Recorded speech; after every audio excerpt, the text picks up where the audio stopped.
एक सवाल मेरे मन में है जो तुम्हें कहना चाहता हूँ।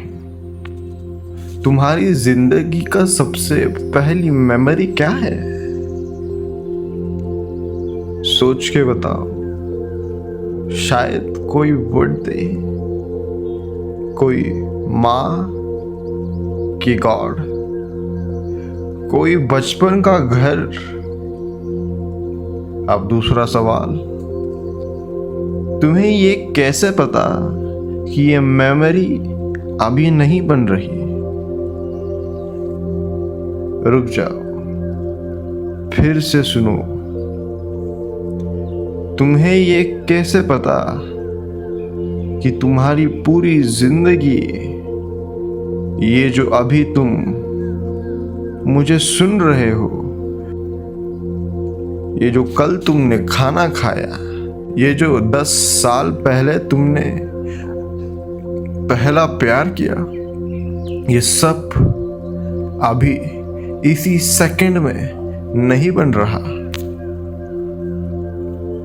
अगर मैं तुमसे कहूं कि शायद तुम्हारी पूरी जिंदगी, सारी मेमोरीज, सारे लोग जिनसे तुम मिले, सारे घाव जो तुमने सहे, सारी खुशियां जो तुमने झेली, ये सब सिर्फ एक ही सेकंड का काम है।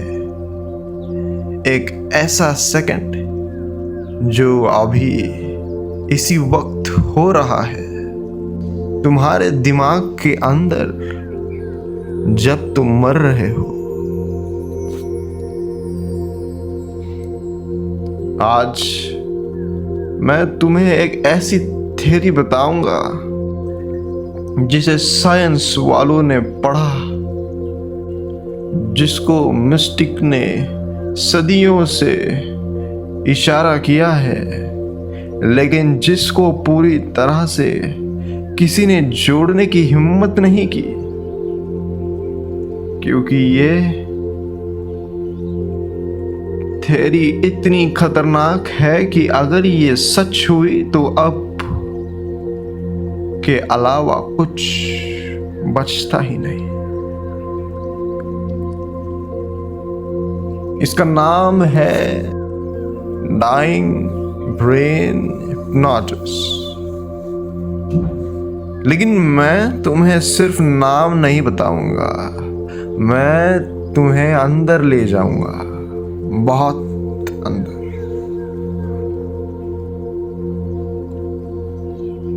पहला भाग, वो कमरा। कल्पना करो एक ऑपरेशन थिएटर, सफेद दीवारें, मशीन्स की बीप बीप, एक डॉक्टर झुक के कुछ चेक कर रहा हो, और बिस्तर पे लेटा है एक इंसान जिसका दिल अभी अभी धड़कना बंद हो गया हो। Cardiac arrest.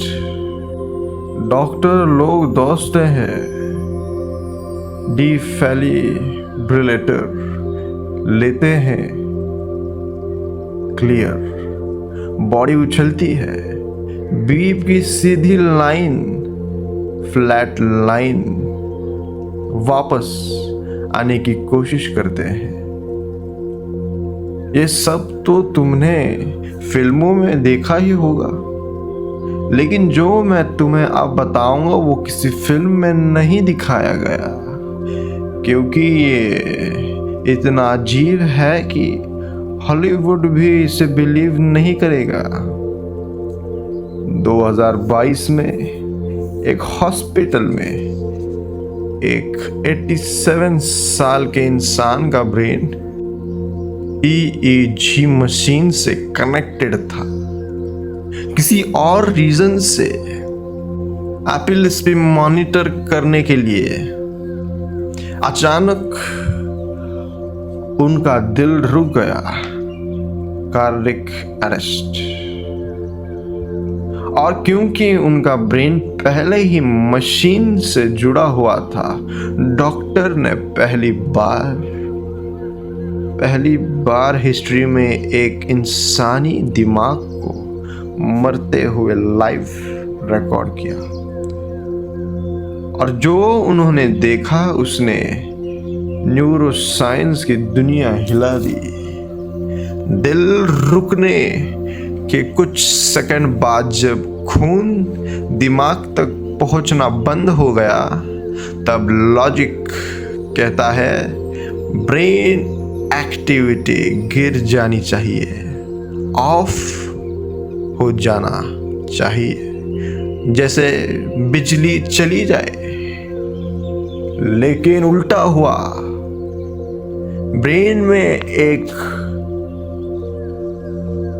सर्ज ऐसा आया, गामा वेव्स, वही वेव्स जो तब एक्टिव होते हैं जब इंसान डीपली फोकस्ड होता है, जब मेमोरी रिकॉल होती है, जब ड्रीम्स आते हैं, जब कॉन्शियसनेस अपनी पीक पे होता है।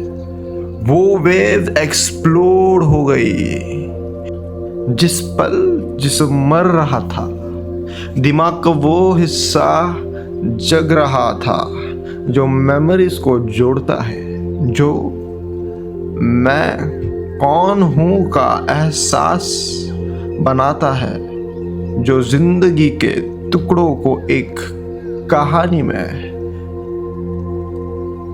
पिरोएगा।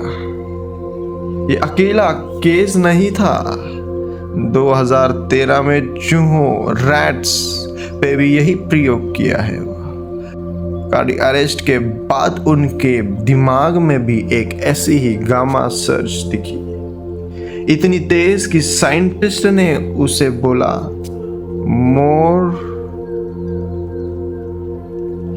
अरोस्ड देन इन वेकिंग लाइफ, मौत से ज्यादा जागृत।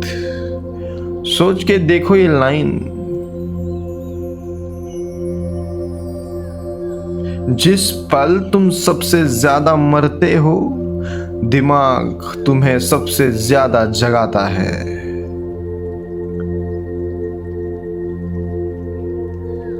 अब भाग दो वो लोग जो वापस आए। अब मैं तुम्हें कुछ और बताता हूं, कुछ जो हर कल्चर में, हर भाषा में, हर सदी में अलग अलग लोगों ने बिना एक दूसरे से बात किए रिपोर्ट किया है। Near death experience. जो लोग क्लिनिकली मर चुके थे, दिल रुक गया था, दिमाग में ब्लड फ्लो नहीं था, और फिर वो वापस आए। वो सब एक जैसे कहानियां सुनाते हैं। एक टनल, रोशनी, अपने मर चुके रिश्तेदारों का देखना, और सबसे ज्यादा कॉमन लाइफ रिव्यू। अपनी पूरी जिंदगी एक पल में दोबारा देखना। लेकिन यहाँ ट्विस्ट है, वो सब कहते हैं कि ये लाइफ रिव्यू लीनियर नहीं था, टाइम की तरह नहीं था। सब कुछ साथ हो रहा था।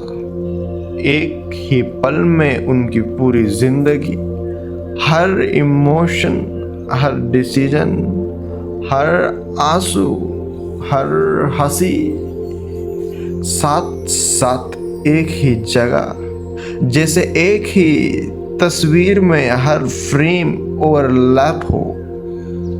एक आदमी ने कहा था, मैं अपनी पूरी जिंदगी एक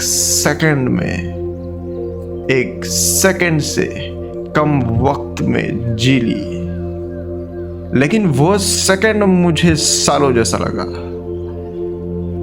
रुको, यहाँ एक बात समझो। टाइम जो हम जीते हैं, घड़ी वाला टाइम, सेकंड, मिनट, घंटा, वो सिर्फ ब्रेन की एक ट्रिक है, एक मैकेनिज्म जिसे हम इवेंट्स को ऑर्डर में रखते हैं ताकि दुनिया समझ में आए। लेकिन असल में जो एक्सपीरियंस होता है वो टाइम से बंधा नहीं है। और जब दिमाग मरने लगता है, जब उसे फ्यूचर की जरूरत खत्म हो जाए, जब उसे प्लान नहीं बनाना, प्रोडक्ट नहीं करना, सरवाइव भी नहीं करना, तब वो अपना आखिरी रिसोर्स कहाँ लगाता है? मेमोरी पे। पूरी जिंदगी कोई एक साथ कंप्रेस करके एक आखिरी अखंड अनुभव बनाता है। और अब मैं तुमसे पूछता हूँ, अखंड अनुभव क्या वो सिर्फ चंद सेकंड का है, या क्या हो अगर वो सेकंड्स सब्जेक्टिवली एक पूरी जिंदगी जितने लंबे हो? भाग 3, असली बॉम्ब।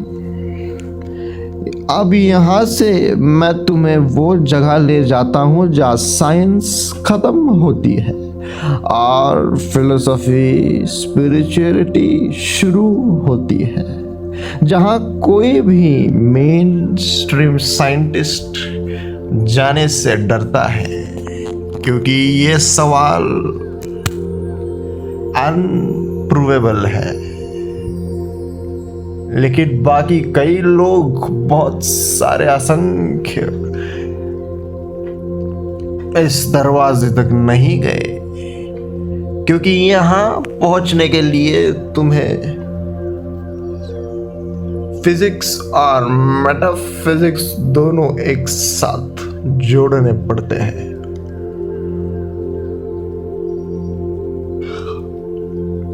सोचो, अगर डाइंग ब्रेन में टाइम का कॉन्सेप्ट खत्म हो जाता है,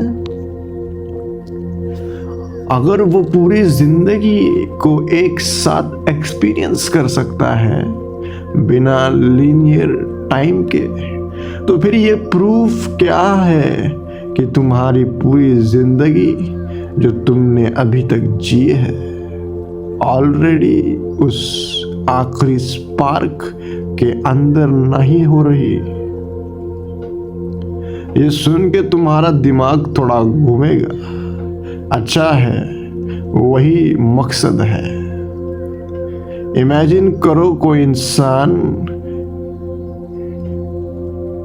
कहीं किसी भी वक्त में मर रहा है, दिमाग का वो गामा सर्ज फायर होता है और उस सर्ज के अंदर सब्जेक्टिवली एक पूरी जिंदगी बनती है। बचपन, जवानी, प्यार, दुख, हर सुबह की चाय का कप, हर रात की नींद, और ये जो तुम अभी मुझे सुन रहे हो, ये पूरा मोमेंट। क्या हो अगर ये वही स्पार्क है? क्या हो अगर तुम अभी इस सेकंड वो डाइंग ब्रेन हो जिसका दिल कहीं किसी और आउटर लेयर ऑफ रियलिटी में ऑलरेडी रुक चुका हो, और जो कुछ तुम जिंदगी समझ रहे हो वो सिर्फ न्यूरॉन के आखिरी फायरिंग का स्ट्रेच्ड आउट इल्यूजन है।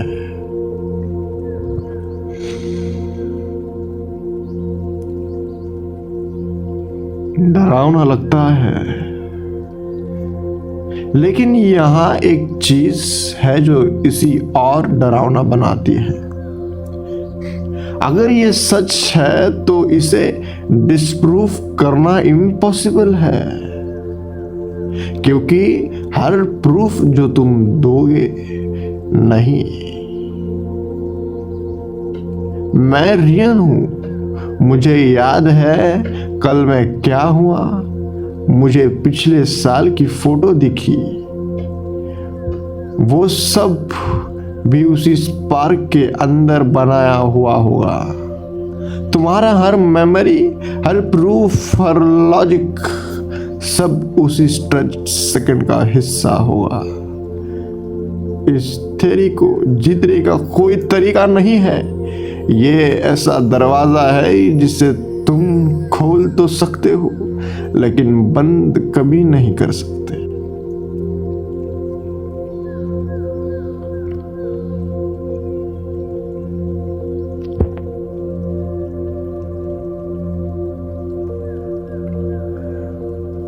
भाग 4। तो फिर ये सब मायने रखता है या नहीं? यहाँ लोग दो रास्ते पे जा सकते हैं। एक, डर जाना, सोच के दुखी हो जाना, अगर कुछ असली ही नहीं तो मैं इतनी मेहनत क्यों की, इतना प्यार क्यों किया, इतना दुख क्यों झेला।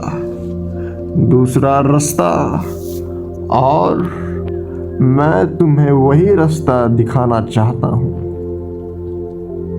अगर तुम्हारी पूरी जिंदगी सच में एक आखिरी अखंड स्पार्क है तो दर्द का मतलब बदल जाता है, खुशी का मतलब भी बदल जाता है, क्योंकि फिर कोई कल बेहतर होगा नहीं है जिसके लिए तुम आज को कुर्बान करो। सिर्फ ये है, ये एक पल जो तुम अभी जी रहे हो, यही वो स्पार्क है, ये ही वो पूरी जिंदगी है। कंप्रेस्ड या ना हो, रियल हो या ना हो, यही सब कुछ है जो तुम्हारे पास है। और अगर ये सच में एक डाइंग ब्रेन का आखिरी फायरवर्क है तो तुम इस फायरवर्क को किस तरह जीना चाहोगे? डर के साथ या पूरी तरह जल के? ये सवाल तुम्हारे साथ ले जाता हूं, क्योंकि अभी तक मैं तुम्हें सिर्फ ये दिखाया कि क्या हो सकता है। आगे हम पहुंचेंगे। अगर हर इंसान का अपना एक डाइंग स्पार्क यूनिवर्स है तो क्या हम सब अभी इस पल एक दूसरे के सपनों के अंदर मिल रहे हैं?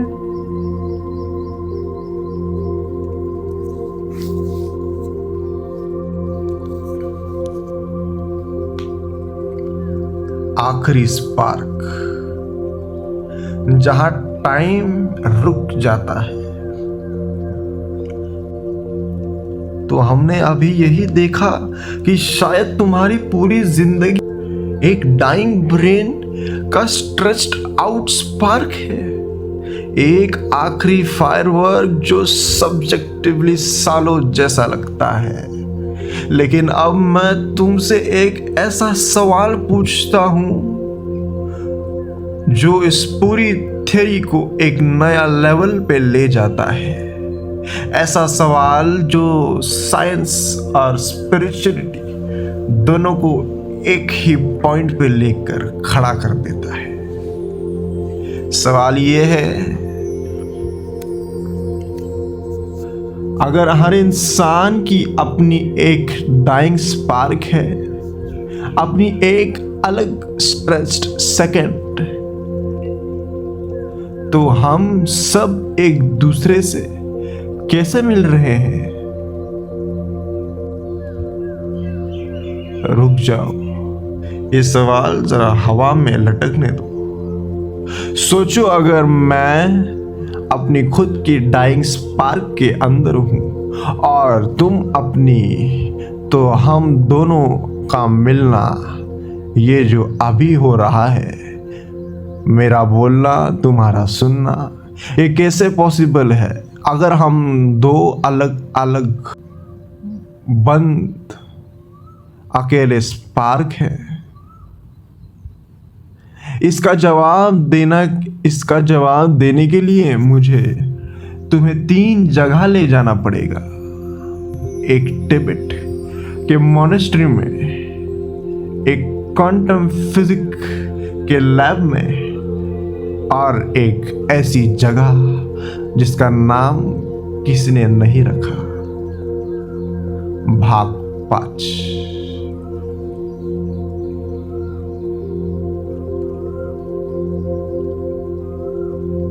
भर दो वो बीच की जगह।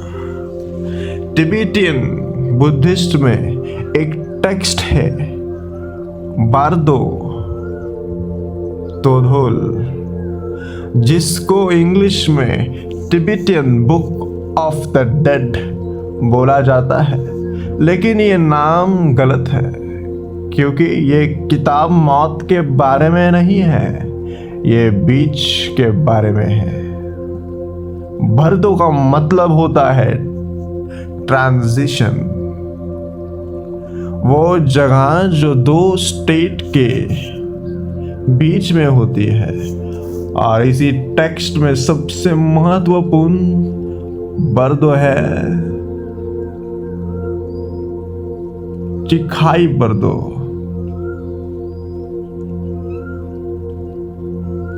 वो पहला पल जब कॉन्शियसनेस बॉडी छोड़ती है। मंक्स कहते हैं उस पल में एक क्लियर लाइट दिखती है, एक प्योर, बिना किसी फॉर्म के, बिना किसी बाउंड्री, एक रोशनी।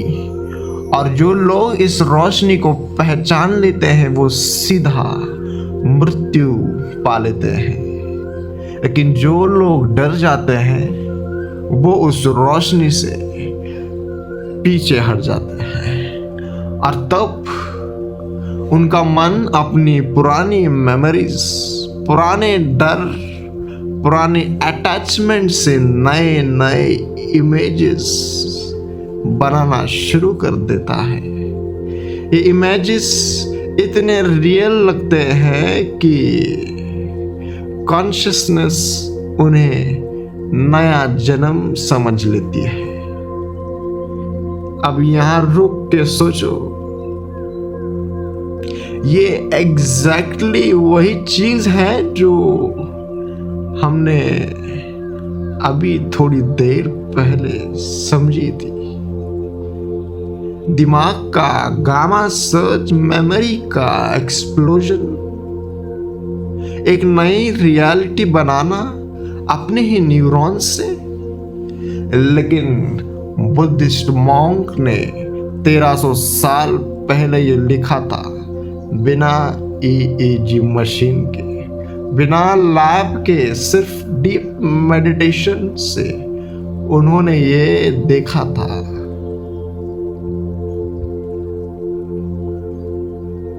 और अब सबसे खतरनाक लाइन आती है। बर्दो तधोल में एक और बात लिखी है जिसे तुम लोग यूजुअली स्किप कर देते हो। ये कहा गया है कि अभी इस वक्त जीते जी भी तुम बर्दो में हो। हर नींद, हर सपना, हर वो पल जब तुम्हारा मन एक थॉट से दूसरे थॉट में जंप करता है, वो सब छोटे छोटे बर्दो है। तुम हर सेकंड में रह रहे हो, तुम हर सेकंड मर रहे हो और हर सेकंड नया जन्म ले रहे हो। मौत सिर्फ सबसे बड़ा बर्दो है, पर तुम्हारी पूरी जिंदगी इन छोटे बर्दों से की एक लंबी चेन है। तो अगर जिंदगी खुद ही मौत के जैसी है, तो वो डाइंग स्पार्क जिसकी हम बात कर रहे थे, वो एक बार नहीं हो रहा, वो हर पल हो रहा है। भाग 6, क्वांटम वाला ट्विस्ट। अब चलो, अब लैब में चलते हैं। क्वांटम फिजिक्स में एक चीज है जिसे ऑब्जर्वर्स इफेक्ट कहते हैं।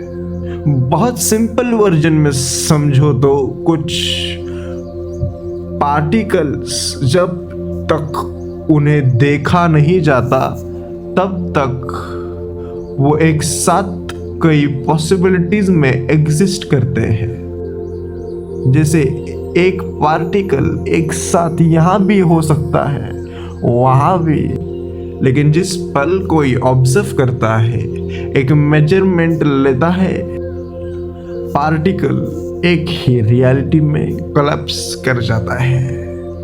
इसका मतलब ऑब्जर्वेशन खुद रियलिटी को क्रिएट करता है।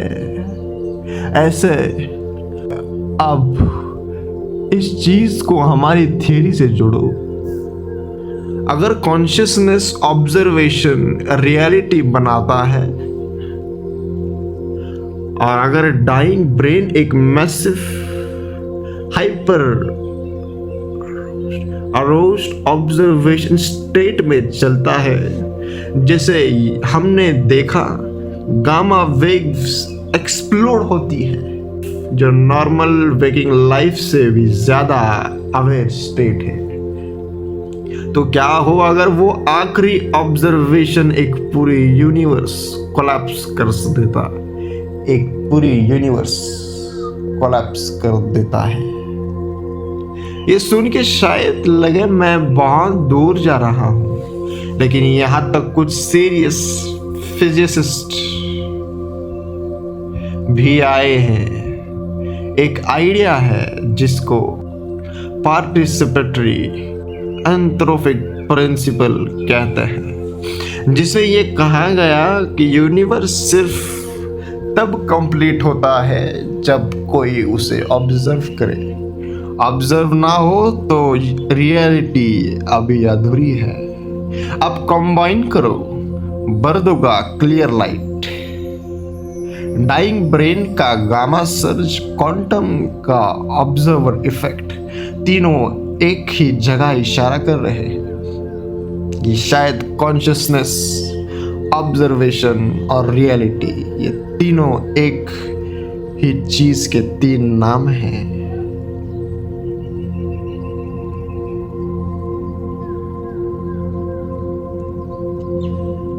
और अगर ये सच है तो फिर हम एक दूसरे से कैसे मिलते हैं वाला सवाल, उसका जवाब मिलता है भाग 7,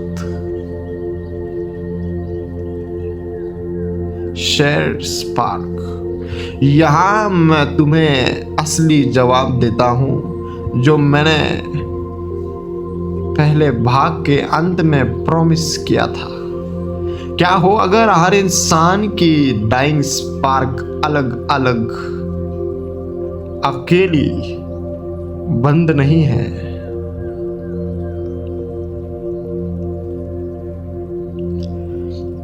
बल्कि क्या हो अगर वो सब एक स्पार्क के अलग अलग एंगल है। सोचो, लाइट एक प्रिज्म से गुजरती है, एक ही वाइट लाइन, लेकिन प्रिज्म के अंदर वो 7 अलग रंगों में टूटी जाती है। लाल, नारंगी, पीला, हरा, नीला, हर रंग अलग दिखता है, अलग फील होता है, लेकिन सोर्स एक ही था। क्या हो अगर कॉन्शियसनेस भी वैसे ही है, एक ही क्लियर लाइट, जिसे बुद्धिस्ट बर्दों में देखते हैं जब वो माया, इल्यूजन एक प्रिज्म से गुजरता है। तो कोर कोरे अलग लाइफ्स में टूट जाता है। तुम, मैं, वो इंसान जो अभी कहाँ टोक्यो में चाय पी रहा है, वो बचपन या वो बच्चा जो अभी कहीं पैदा हो रहा हो, सब अलग रंग लेकिन सोर्स एक ही। और अगर सोर्स एक ही है तो तुम्हारी डाइंग स्पार्क और मेरी डाइंग स्पार्क अलग नहीं है, तो एक ही स्पार्क है जो अपने आप से बात कर रही है। ये पूरी कॉन्वर्सेशन जो हमने अभी की है, अभी कर रहे हैं, ये शायद दो अलग लोगों के बीच नहीं हो रही, ये शायद एक ही कॉन्शियसनेस हो रही है जो खुद को दो हिस्सों में तोड़ के खुद से सवाल पूछ रही है, खुद को जवाब दे रही है, सिर्फ ताकि वो अपने आप को भूल सके और फिर दोबारा याद करके आनंद ले सके। यही तो है वो खेल जिसकी बात मैं पहले भाग में की थी। लीला, गॉड की अकेलेपन वाली तहरी याद है? अब दोनों जुड़ गए। गॉड, भगवान अकेला था, उसने खुद को तोड़ा करोड़ों कॉन्शियसनेस में,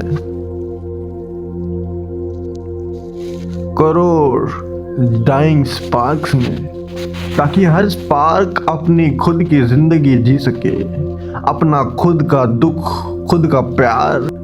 और जब हर स्पार्क अपनी क्लियर लाइट तक वापस पहुंचती है, चाहे वो मेडिटेशन से हो या लिटरल मौत से, वो वापस उसी एक सोर्स में मिल जाती है और फिर शुरू हो जाता है दोबारा नया स्पार्क, नई जिंदगी, नया नाम,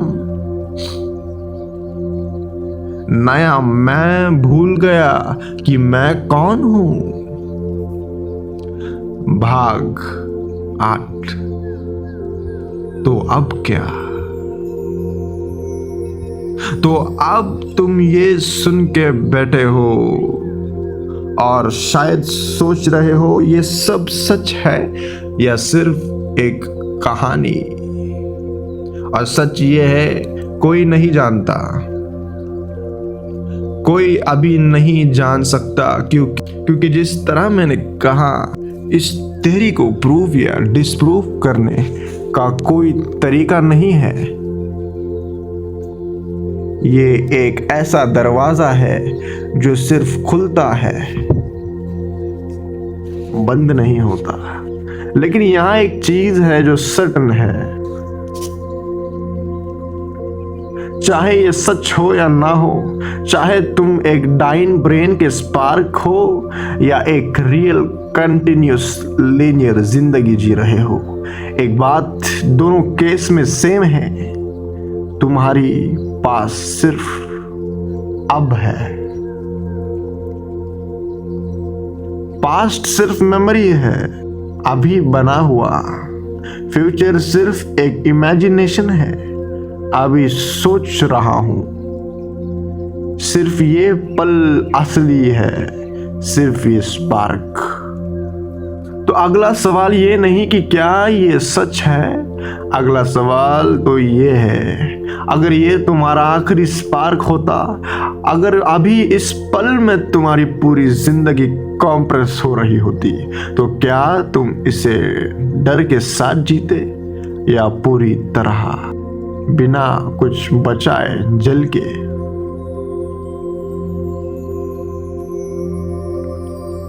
क्योंकि यही फर्क है एनलाइटमेंट और नॉर्मल लाइफ में।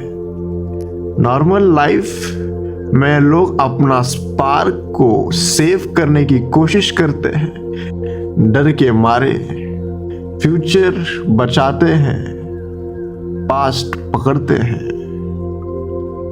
लेकिन जो लोग जागते हैं वो जानते हैं कि स्पार्क को बचाया नहीं जाता, सिर्फ स्पार्क जलाया जाता है,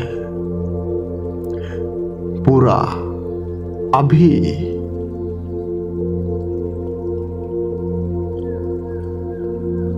तो जल रहे हो ना?